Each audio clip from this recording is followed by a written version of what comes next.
Live from the Northeast Comedy Cabaret, it's another Roundtable with the Back to the Humor Show.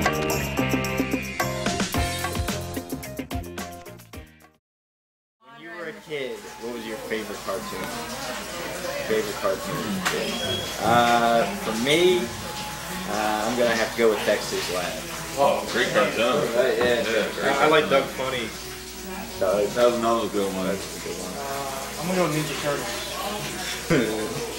I would say Dexter's Laboratory, but when that was on, I was 30. So I'm gonna have to go with Scooby-Doo. I actually also Ninja Turtles.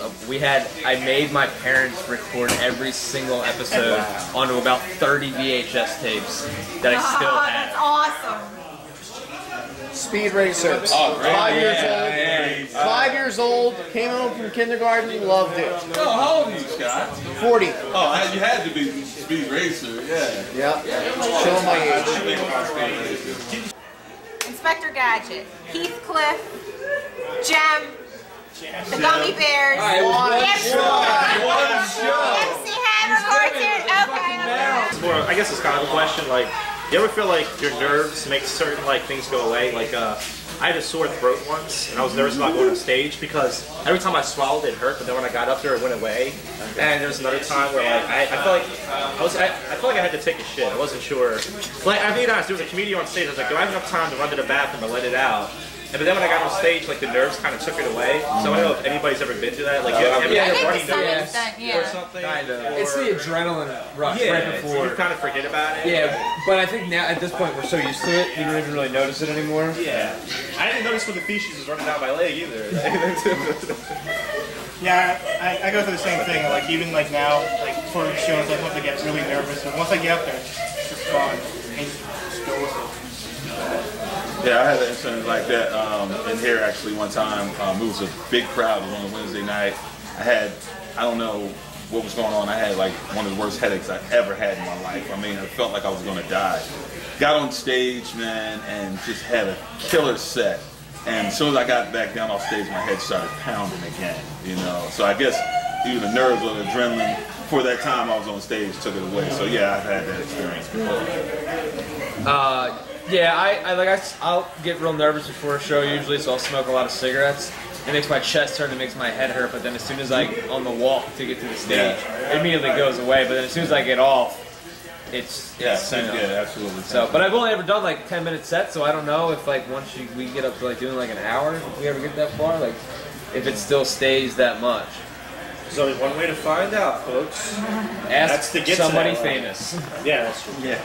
I had to do 25 minutes one time, and I just masturbated profusely before I had to go on stage. So they got rid of my nerves right there. From some truth is that when my dad was very, very sick and I would have comedy shows and I would be really sad and then I would go on stage and then kind of not really, I'd kind of be more in the moment and then you get off and then it's you pick up your baggage right back up. But yeah, definitely I can feel that to some extent. What are you guys' different techniques for writing? Because I'm at this point, I guess, we all faced it, it was just stuff. One writer's block. How do you guys, is there any techniques you guys especially do to build this thing? Me personally, I go with everyday life. I let funny material come to me. I don't chase it. I see something funny happen, I carry a book or I put it down on my phone. Sometimes I'll try it, sometimes I won't. I have a million jokes at home that I haven't tried, but that's all. I don't really have a specific technique. I just let the funny come to me. I pretty much, if I think of something funny, I'll write it down, but I usually don't actually write any of the jokes out because they're usually all train of thought. So once I write them out, they lose. It loses the part of me that makes the joke. So it doesn't really have the same effect. So I'll think of something using a punchline, a sentence, and then I'll build the joke around that.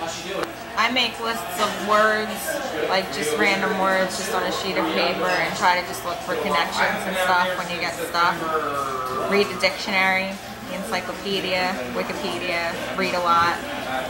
Usually helps. some extent. Wow. Okay. You know, smart shit. Yeah, I'm kind of like looking like I don't really write out a joke, but a lot of times what I'll do when I'm at work during the days, if I have something new that I'm working, I'll just keep throwing it around. And some things I take out for a while, and then I'll think of a line later on, and I'll be like, wait, that kind of relates to this. You know, and bring something I had abandoned back. But other than that, I just go out and just live life and see what comes at you and see if you can get a good story out of it. Drink a lot too. That too. I write like M&M. I start with the corner of the paper, and then I fold it over and over, and then like I write like letters and numbers. You know, like that game you used to play in school. You go, are you a gay or something like that? Like you have topics like rape, sodomy, child molestation, and then What school did you go to? Oh my god. No, hold on. he's talking about Then the and thing. then what I do is I take a Ouija board. Nah, I was just making up a bit. Is that real? No.